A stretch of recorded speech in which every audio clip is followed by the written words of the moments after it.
Mini screen പ്രേക്ഷകർക്ക് സുപരിചിതനായ ആള് തന്നെയാണ് ആദിത്യ ജയൻ. കാലങ്ങളായി സീരിയൽ മേഖലയിൽ നിൽക്കുന്ന ആദിത്യൻ അടുത്തിടെ ഒരു പോഡ്കാസ്റ്റിൽ അവതാരകനായിട്ടായിരുന്നു ഇടവേളയ്ക്ക് ശേഷം മടങ്ങിയെത്തിയത്. അഭിമുഖത്തേക്കാൾ ഉപരി ശ്രദ്ധ നേടിയത് നടന്റെ മുഖമായിരുന്നു പിന്നാലെ ചർച്ചയായത്.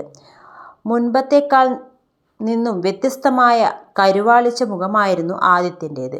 പോഡ്കാസ്റ്റ് പുറത്തു വന്നതിന് പിന്നാലെ ലിവർ പ്രശ്നമാണ് ഇതിന് കാരണമെന്നും ആദിത്യൻ മദ്യപാനിയാണെന്നും പോസ്റ്റുകളും പ്രത്യക്ഷപ്പെട്ടിരുന്നു. ഇപ്പോഴിതാ ഇവയ്ക്ക് മറുപടി നൽകിയിരിക്കുകയാണ് താരം. തനിക്ക് കരൾ രോഗമില്ലെന്നും മുഖത്തുണ്ടായ മാറ്റം മേക്കപ്പ് അലർജിയുടെ ഫലമാണെന്നും താരം സോഷ്യൽ മീഡിയ പോസ്റ്റിലൂടെ വ്യക്തമാക്കിയിരിക്കുകയാണ്. ഒരു അഭിമുഖ വീഡിയോ പുറത്തിറങ്ങിയതിന് പിന്നാലെ തൻ്റെ മുഖത്തിൻ്റെ നിറമാറ്റത്തെക്കുറിച്ചും ആരോഗ്യസ്ഥിതിയെക്കുറിച്ചും നിരവധി മോശം കമന്റുകൾ വന്നതായി ആദിത്യൻ പറയുന്നു. മുഖം കറുത്തു, ലിവർ പോയി എന്ന തരത്തിലുള്ള പ്രതികരണങ്ങൾ കണ്ടതിനെ തുടർന്ന് നിരവധി സുഹൃത്തുക്കളും ആരാധകരും നേരിട്ട് വിളിച്ച് അന്വേഷിച്ചുവെന്നും അദ്ദേഹം പറഞ്ഞു.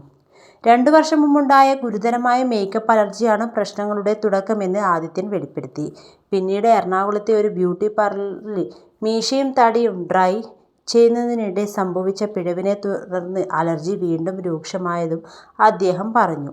മുഖം പൊള്ളുകയും കടുത്ത ചൊറിച്ചിലും വീക്കവും അനുഭവപ്പെടുകയും ചെയ്തു. നിരവധി ചികിത്സകൾ നടത്തിയെങ്കിലും ഫലം കണ്ടില്ല.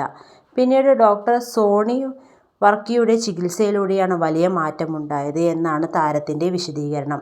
അടുത്തിടെ കനത്ത വെയിലും സൈനസ് ഇൻഫെക്ഷനും കാരണം മുഖത്ത് വീണ്ടും ചെറിയ വീക്കം വന്നതായും അദ്ദേഹം കൂട്ടിച്ചേർത്തു.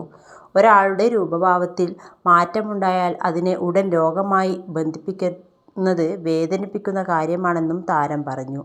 സ്വകാര്യ ജീവിതവുമായി ബന്ധപ്പെട്ട പഴയ വിവാദങ്ങളും ചിലർ വീണ്ടും ഉയർത്തിക്കാട്ടുന്നതിൽ വേദനയുണ്ടെന്നും അദ്ദേഹം തുറന്നു പറഞ്ഞു. ഞാൻ ആരുടെയും ജീവിതത്തിൽ ഇടപെടുന്നില്ല. എനിക്ക് എൻ്റെ ജീവിതം നോക്കി മുന്നോട്ട് പോകാനാണ് ആഗ്രഹം. എൻ്റെ കുട്ടിക്കായി ചെയ്യേണ്ട കാര്യങ്ങൾ ഇപ്പോഴും ചെയ്യുന്നുണ്ട് എന്നും ആദിത്യൻ വ്യക്തമാക്കി.